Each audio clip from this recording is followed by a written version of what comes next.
The victims of human trafficking carry the experience, the trauma with them for the rest of their lives. Teresa Flores is a survivor of human trafficking. She has become a victim's right advocate and wrote a book, in fact, about her experience. You see it here on the screen. It's called The Slave Across the Street.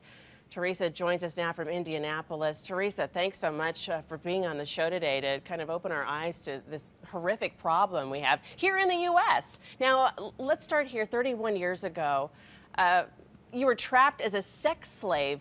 How did that happen? I just, came from a normal family, lived in the suburbs, and was targeted by a group of older guys, some which went to my high school.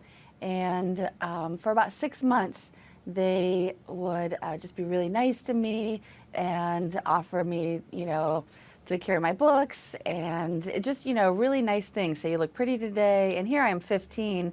So, just loving any kind of positive male attention I could get. And about 6 months later, one of the guys asked me if I wanted a ride home from school. And I just jumped at the chance because by then I had a crush on him. And I thought everything would be fine. But he didn't take me home. He ended up taking me to his house. And, I had a weird feeling inside. Mm-hmm. And he said, would you like to come in? I'm like, no. I'm good. And he's like, but I like you. And so he ended up offering me a pop that was laced with something, and I got drugged and raped. And that led to actually 2 years of becoming their sex slave because they had taken pictures of it. And then decided they were going to blackmail me with those. Oh my gosh. And as a young girl too, I'd imagine that would, you think about photographs and all that kind of stuff. What in the world, did you just wake up and wonder where in the world you were?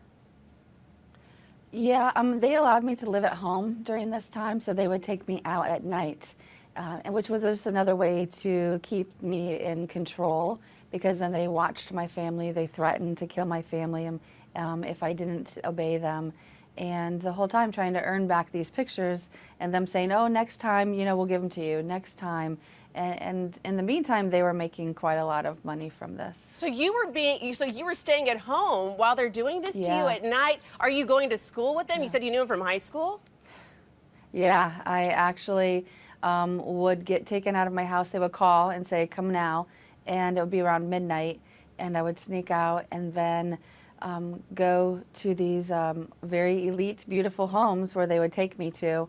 And take into basements and taken and locked away in a bedroom and just wait for each man to come. Wow. And then they'd take me home around 3 or 4 in the morning, and I would go to sleep for a few hours and get up for school the next day and do it all over again. I have to imagine, what in the world your parents must have thought when you would just disappear like this. Is this a situation? Obviously you finally escaped. How did that happen? Actually, they had kidnapped me one night and taken me to an inner city Detroit motel where about 20 men waited for me, and I was 16 or 17. And they left me there. And I think they had full intention of coming back to get me, but never returning me home again. And when I woke up, I got out of there and just started walking. And luckily, a waitress in a little diner noticed me and asked me if I needed help, and she called the police. So that led to my family then being able to move really far away from there without anybody knowing. It's amazing that you're able to talk about this. I can't imagine what it would have been to go through something like that. What's your recovery been like? How long has it taken? Long. It's been 30 years, thankfully. And it took a long time to even find a counselor that knew human trafficking, post-traumatic stress, Stockholm syndrome, anything like that. It took a really long time to find somebody that would even let me say my story from the beginning to the end. So it's just been really recently, maybe the last 5-6 years, that I've gotten good counseling. But it's been a long recovery. And why did you decide to speak out about this and share your story with us? Because for so many years, I thought that I was the only one that something like this happened to. And then as I became educated on human trafficking and learned more about it, I learned that this was the second leading crime in the U.S.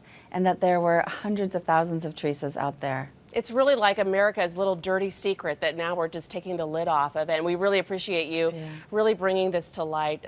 You founded an organization called SOAP. Tell us about that. Right. It stands for Save Our Adolescents from Prostitution. And I realized on my worst night, when I had been taken to that motel and left for dead, that I really could have used somebody to talk to. And these girls don't know they're a human trafficking victim. They don't know there's a hotline number out there. And so I decided that I was going to get them this phone number so that they could talk to somebody in their worst moment, which is generally in the motels where they're being sold over and over again. So we gather together hundreds of volunteers all across the country during big sporting events, and we take little bars of soap and we get them to put labels on them, and then we mobilize them and we send them out to motels and start a conversation with the motel owners about, have you seen these missing kids? You know, please put this poster up, and if you see anybody come through here, here's a phone number for you to call, and then we give them the free soap.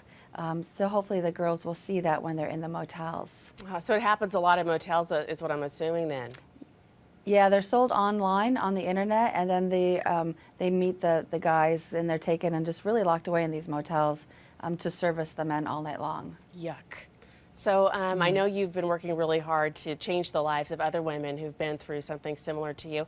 How many missing children have been rescued from your efforts, would you say? We have at least one missing girl identified from every single outreach that we do, from the posters, just from the motel staff. And for events like the Super Bowl that we always go to, we have on average 6 to 8 girls initially that are rescued that weekend right then and there.